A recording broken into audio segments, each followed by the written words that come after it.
Hey there, it's Derek here from Pacific Coast Auto in Japan, and we're looking at a Toyota Estima Lucida. This one here is, I guess, similar to the Previa in the USA. This is the JDM version of it. It's a mid-engine four-wheel drive minivan, which is pretty cool.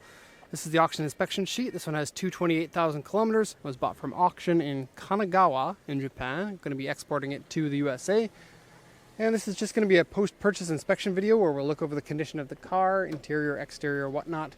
These Estimas are really cool, so I hope you'll enjoy this video.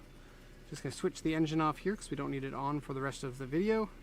The report does come with a full check over of the engine revving, the power steering, the brakes, the power windows, all of that. The AC does work, all of that stuff works.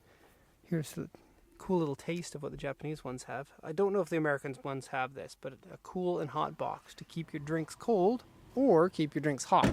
Because who doesn't like a hot Coca-Cola with their road trip in their four-wheel drive Estima? Yeah, mid-engine. Look, there's no engine in here. There's accessories up here. There's an alternator, and there's your coolant overflow bottle, and a power steering is up here. They're actually driven off of a front drive shaft to the front of the car. Actually, you can get these with a supercharger as well. 2.4 liter slant 4 with a supercharger. One of the most reliable engines ever made, actually. A lot of these are going to 300,000, 400,000 kilometers. Very cool. Okay, I'm just going to close the engine room here. Coolant and oil were both checked and are good. You can check the coolant up here. I'll show you how to check the oil. And yeah, that hood, yuck. The car, well, the condition of the body's not so good. The interior is pretty good, though, especially for the higher mileage. Here's a door to get in there. You flick this yellow switch here and the seat will tilt back. Then you can open this up. You can check the oil. You can put oil in and other various things. Close that up. There is a lid for that. The lid is just back there right now. Close. Okay, close door. Look at the funny tint in the windows. See, it's like a pinkish purple. It's like a color shift tint. And then metallic green tint for the rest. Kind of funny. Okay, so firstly I'm going to translate this auction inspection sheet and then I'll go around the car. So it's a 95 Estima Lucida. I believe the Lucida is a narrower body. Like the entire body has been 10 centimeters narrower than the regular version. You can see the shadow of me. Get out of there. Okay, Lucida. I might be wrong about that. There's one called the Estima Emina. I might be confusing it for that. Anyways, Lucida G four-wheel drive. 2.4 liter gasoline engine. You can get these with a diesel engine here in Japan as well. This one here is a gasoline one with the four-wheel drive. It's an auction grade 3, exterior D. I think that's suitable. And interior C. Okay, 340,000 kilometers is pretty high for Japan. That means the price is going to be low. Not very high for the length or the amount of mileage that you can typically get on these engines, I would say. Okay, it's a dealer trade-in. That's the only sales point that was written. It has aftermarket wheels, or alloy wheels, pardon me. Not sure if these are original or if they're an aftermarket. They kind of look like they could be either. Okay, and the report here says windshield rock chip, interior dirty, door mirrors and wheels scratched and various scratches and dents. There's no reserve on this car. And then you look at the body here. There's a lot written there. A3s, W3, S2, paint peeling, A3, AU2, misaligned rear bumper, U4. Yeah, there's a lot on there. And when you look at it in person, you can see all of those little bits of damage. So first off, I'm going to do it once around so you can see it from all different angles. This one has a front bumper guard with cool little projector fog lamps in it, actually. Okay, let's just pull back here. And this one has the dual sunroof glass roof, which is pretty cool. Again, not something I'm sure that the US market got. It's pretty typical in the 80s and early 90s for the Japanese versions to have all the bells and whistles that weren't available in other countries. In sports cars, you get faster engines here and, you know, the turbocharged version only in Japan kind of thing. Whereas with the minivans, you got a lot of cool little options like, you know, this one has the hot and cool box, which again might have been available in the US. I actually don't know. I've always liked the shape of these. My aunt growing up had one, and I thought it was so cool and so modern. I know a lot of people at the time didn't really care for the styling, but a lot of people have fallen in love with these Estima or Previa vans, the first generation, because they are quirky and weird. And yeah, four-wheel drive is really cool to have in a minivan. You can get them with manual transmission too.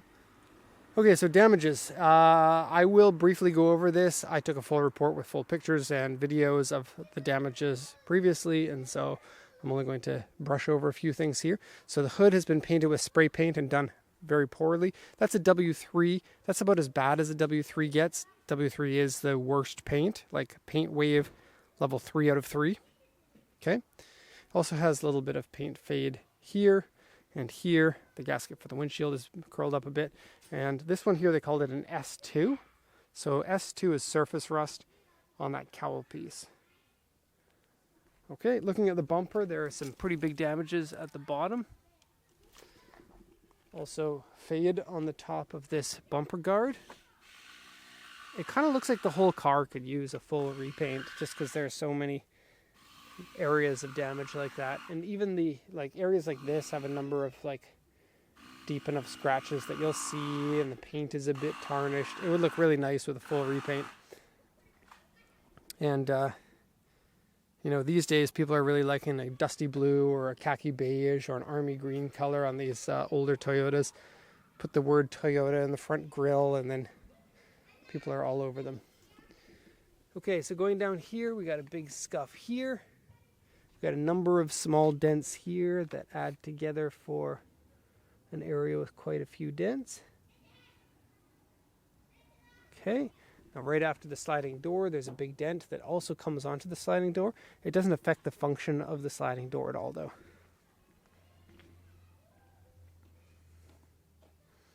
Okay, back tail light here. Back tail light. Okay, the tail lights, which by definition are on the back, have a big scrape there, some scratches. There's a big bumper scrape there. Toyota Corolla Naniwa, Osaka, Japan.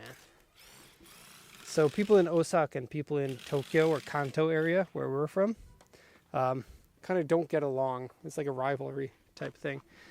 And so, sorry for people who live in Osaka, but this car is typical of Osaka cars. All right, I feel bad for saying that. This here is the misalignment to the rear bumper. You can see it comes out there. And then, yeah, big damages there. And the way that they put it on the tint here in multiple pieces doesn't look that good. Probably going to want to take that off. But aftermarket tint tends to be easier to take off than original, from what I have seen. Down here again, we got quite a few dents. I'm not going to point them all out. Lots of scratches around the door handles. Okay, scratches on the mirrors. That's just a substance, but there are quite a few scratches. And then fade up here. Let me just stand on the tire. Like here is faded. They've tinted the top windows, and the tint didn't stick on there very well.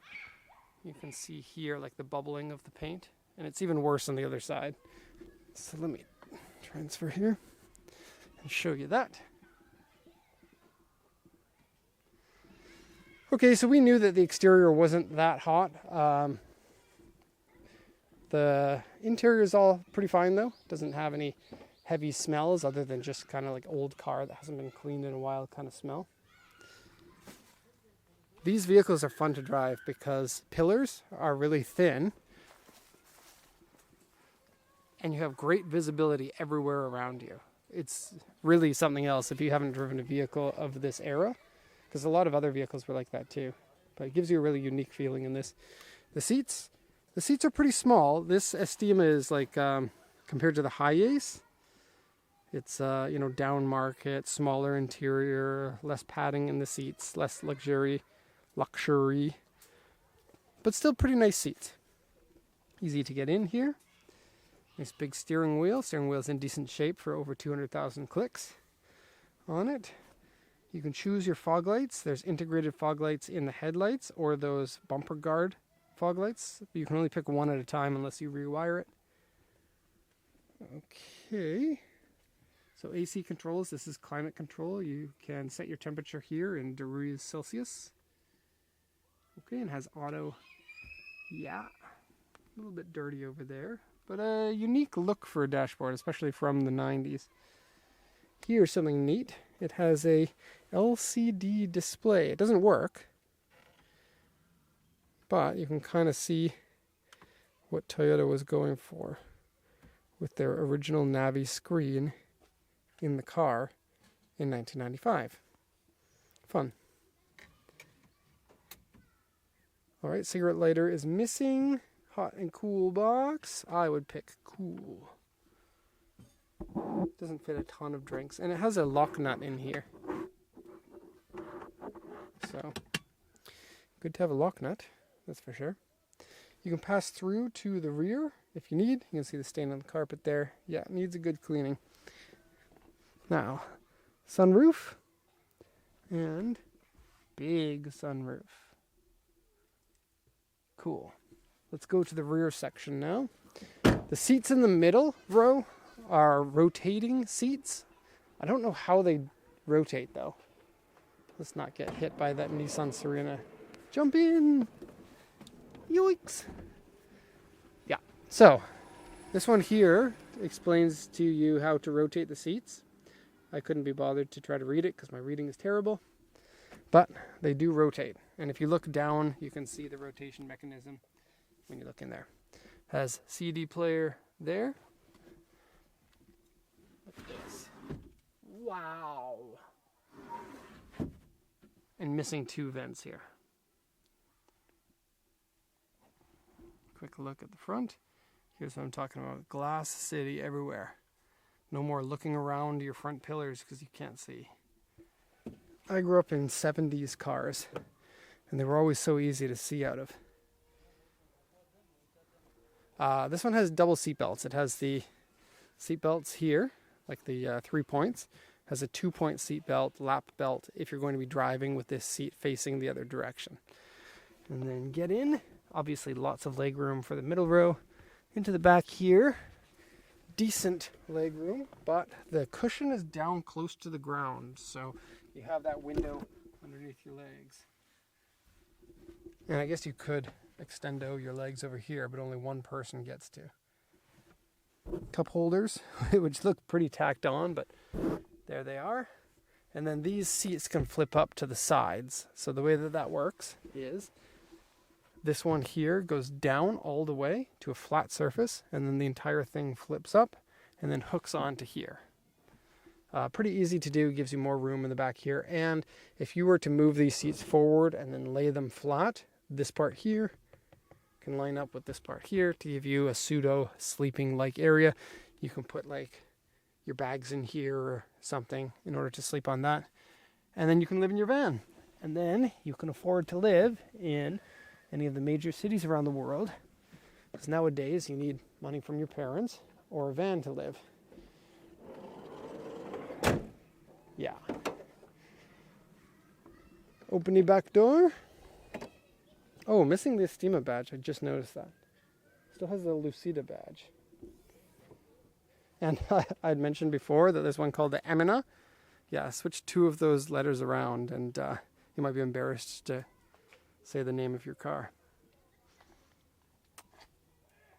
Okay, so some scratches on the back end here and a few kind of stainy like areas there. But generally speaking, I'm pretty happy with the interior of it. Okay, so that's going to be the end of the video here. Hope you enjoyed that. If you did enjoy it, then make sure that you tell your mom, and she's going to be proud of you. Tell her you need an Estima, and she'll be like, okay. That's going to be the end of the video here. Thank you very much for watching, and have a nice day.